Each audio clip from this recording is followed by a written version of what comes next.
As my role as a woman with disability, there's so many hats I've been wearing at the moment.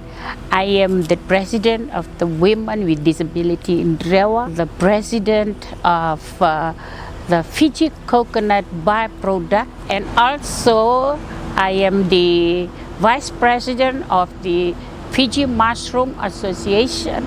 I am the Rewa administrator for sports. It's for the inclusive sports that is run in Rewa. To my experience as a woman with disability wearing those hats, I'm trying to work out like bridging the gap from the people with disability to the community, bridging the people with disability to the stakeholders. Because most of the time, people with disability are left behind. They are not counted in the level of government. Most of the time, they are left behind.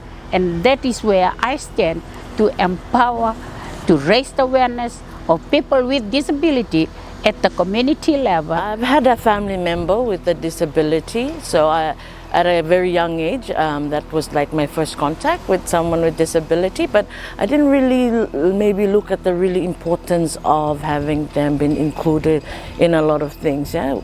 More like maybe we're seeing them as having the disability, not being able to do some of the things that we can do. So, and especially in the fishery space, not, I mean, we know they're there, but not really being inclusive, having them included in our work. I really hope that I can work with people with disabilities and also support them, especially in the fisheries space, and also do awareness to our officers and other people working in the fisheries to always be inclusive and be supportive to people with disability. Yeah, I think it's good for all of us to be aware of people with disabilities and not be stereotyping, and also be aware of how we can approach them, how they can be included. Like some of these things we are not aware, and sometimes we disregard them and we think, oh, they're not able to do things, and we do not see the potential in them. So I'm encouraging others to just be mindful of what we do and also be supportive to people with disabilities, because we are all one and we're all human beings. We all have the same rights as well. When we share on the struggles, you come, when you're talking with people with disability, you come to realize that there is little things that at community level we can change. And something that stand out most as a key barrier to their engagement or involvement at the community, something that doesn't cost at all, and that is attitude. Our attitudes, especially people without disability, and having the lack of knowledge and awareness of the barriers that exist for the participation and engagement for people with disability in fisheries community-related program is something that is, when I say struggle, this is the attitude becomes the biggest barrier. I think that their ideas or their suggestions like fit our programs. Often we don't talk to them when we are in the community, but they do, fisheries impact their lives, and we should take time to understand, to hear from them, get to create relationship, get them to trust that they are giving you their experience and information, and you would use that to reduce barriers that exist.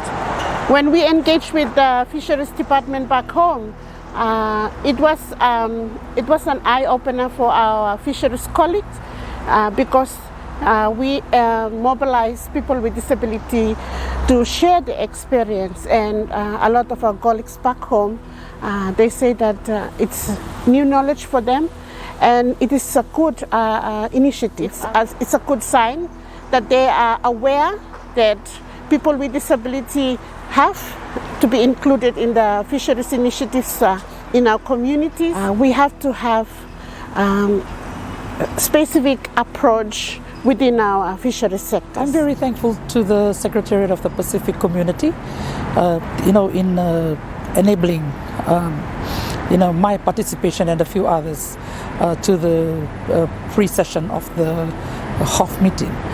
And I guess when I first received the invitation, I was, I was very thankful, because this is a space that we need to be in, but we are not, we were not in there. So this is sort of an opening for us, not only through the GEDSI session, but hopefully that, in time to come, that we will be able to engage with the ministries of fisheries at regional, their regional network, as well as at national level through our organizations of persons with disabilities. From the Pacific Disability Forum, it's not that challenging to include persons with disabilities into the fisheries process. As I've said, or as I've mentioned inside there, that we are connected through this big ocean, and it connects us. Let's look at the people. Let's look at the fishermen, the fisherwomen, the ordinary villager, community people who use the ocean as their source of livelihood, as a source of recreation. It's part of of their culture, or of our culture, and this is something that we need to understand, that persons with disabilities are also in the community, and persons with disabilities engage somehow or the other in maybe small-scale fishing. But it is fishing. We start with a simple step, like us being here, and if fisheries officers go back, and when they go back to their communities, when they do capacity building in their communities, when they go community visits, outreach, perhaps ask, where are persons with disabilities? Can they be part of this consultation? So let's start there. And then when persons with disabilities come to the table, then the engagement really starts. So for us at regional level, we also provide, we can provide support in supporting the fisheries ministries in having that disability lens on their strategies, on their policies, to ensure disability inclusion and equity. It is a blessing to serve persons with disabilities in the Pacific, and at one point, disability was not mentioned. We're talking about 30 years ago, 40 years ago, and before that, disability was not mentioned. I think disability has well established and structured itself across the governments in the Pacific, because in every government there is the government disability focal point, and there is the national OPD, and we always encourage that these two agencies work together.